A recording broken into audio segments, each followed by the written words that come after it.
6 months lang daw po ang safe. So kung babalikan natin yung video kung saan nag-comment si mommy na 6 months lang daw safe, ang minimin niya dito is 6 months safe na makipagtalik at hindi mabubuntis while breastfeeding.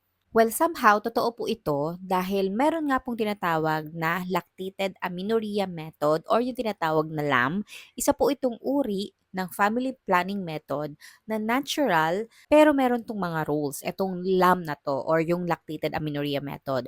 Kailangan pure and exclusively breastfeeding ka sa baby mo, meaning si baby ay hindi nakaka-intake ng kahit anong formula milk or tubig. As in, pure breastfeeding ka lang kay baby.